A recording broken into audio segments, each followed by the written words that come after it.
Abram Hoffer was made head of the psychiatric research branch for the province of Saskatchewan in 1950. The idea of the Saskatchewan plan was to build hospitals that would be really good hospitals, where people would be held until they got well. They would keep patients even 3 to 6, 12 months if necessary. It's showtime. Welcome back, comrades, to another edition of NutriRebel. Anyway, today, as you can see, we're speaking about what healthcare was supposed to be around the world. Modern medicine was supposed to be this. But it started, the modern developments of it started in Canada, but it never took off as modern medicine. They kept the reductionist acute orientation around the world. They called it modern medicine. Strange world we live in, but here's more details. It's really strange, but that's what it Abram is. Hoffer was made head of the psychiatric research branch for the province of Saskatchewan in 1950. The idea of the Saskatchewan plan was to build hospitals that would be really good hospitals, where people would be held until they got well. They would keep patients even 3 to 6, 12 months if necessary. When, in 1950, we used to lock them up forever. In 2007, we lock them up with their drugs forever. There's no difference. They said they may be worse off today because they're also being destroyed. Their body chemistry is being destroyed by the modern drugs, which didn't happen nearly so much with the old drugs. And that's psychiatric and regular health concerns. It just mostly has to do with chronic. There's no such thing as psychiatric in an integrative medicine field because the body is connected to the mind. But that's not the way the bureaucracy is set up. It's set up like a conveyor belt. We will take these drugs and see what it does to us. Then we'll have a much better comprehension of what is happening to our patients. We had to take this stuff ourselves to test its effect. We found that when it goes into the brain, it makes the brain less able to use its energy. After inhaling adrenolutin, Dr. Hoffer became suspicious of everyone. It took half an hour to choose between tea or coffee, turned morose, and thought he'd better give up his job. Pharmaceutical companies do see nutrient therapy and the use of supplements and the whole orthomolecular approach as being a bit of a competitor, and so that's part of it. There's also a kind of orthodoxy or a belief in the medical school training that anything that has to do with nutrition is always going to border on quackery. Matter of fact, I was told during medical school, any doctor that prescribes a vitamin, by definition, is a quack. One other thing I'd like to underline is that when we go through medical school, the first 2 years the first year we learn a lot about anatomy and physiology and biochemistry. And then starting in the second year, we get to pharmacology. And what happens is that the attitude in medical school is that the physiology and biochemistry, well, that's we have to know that. But the real medicine is pharmacology. And that is the orientation of physicians. And what we are doing in orthomolecular psychiatry and orthomolecular medicine is we're going back to physiology and biochemistry rather than pharmacology. We assume that the body has the ability to heal itself if given half a chance, and the way that happens is by supplying the body with what it needs and trying to remove things that are toxic to it. And integrative medicine means orthomolecular. It all stems from orthomolecular. A lot of people don't know that. And the different words, functional and integrative, it's confusing. The idea of the Saskatchewan plan was to build hospitals that would be really good hospitals, where people would be held until they got well. They would keep patients even 3 to 6, 12 months if necessary. Then the drugs came along. They were so dramatic that psychiatry began to think, we don't need these hospitals. And that the guy on the right there is Premier Tommy Douglas, and I'm not trying to glorify or deify him. He's a politician almost like any other, but he did a lot of good things. However, it's big and convoluted, especially with governments and politicians.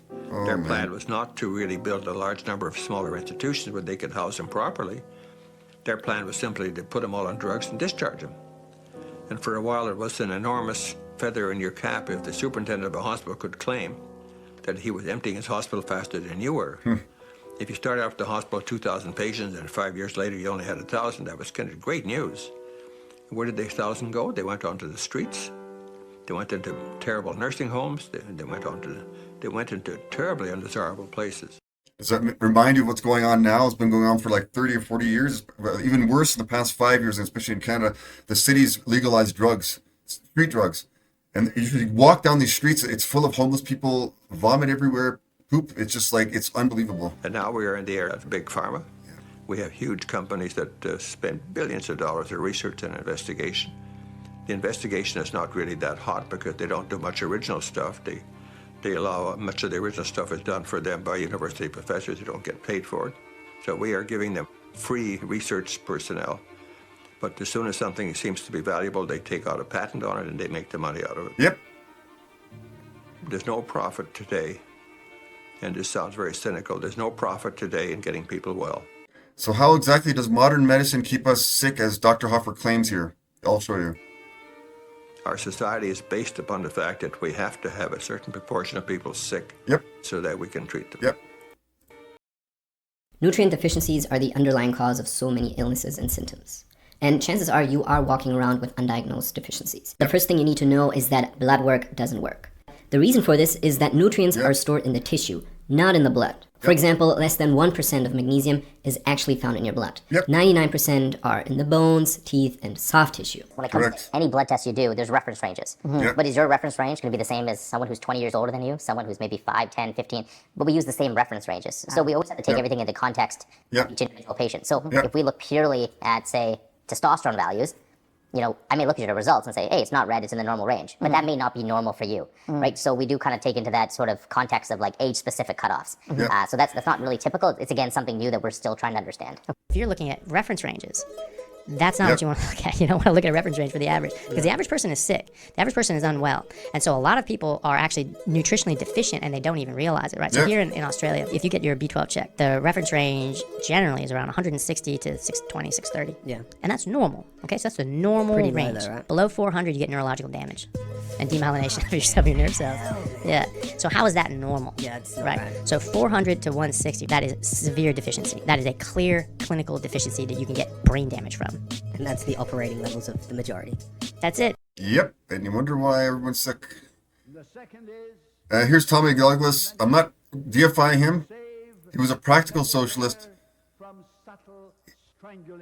He adopted the idea that the public should own things. He said, we don't own anything, the politicians control it. You know, it's just like naive stupidity. But people believe what politicians are saying. In 1934, he ran an unsuccessful bid for provincial legislator. However, he successfully secured a seat in the Federal House of Commons as a member aligned with the Fabian socialism. Look up Fabian socialism. It's really quite bizarre. There's some evil stuff to it as well. Conspiracy type stuff on it. A lot of people don't know that. And he has a history, the Fabians of socialism established in the 1880s, included notable figures as Beatrice Webb and George Bernard Shaw and H.G. Wells.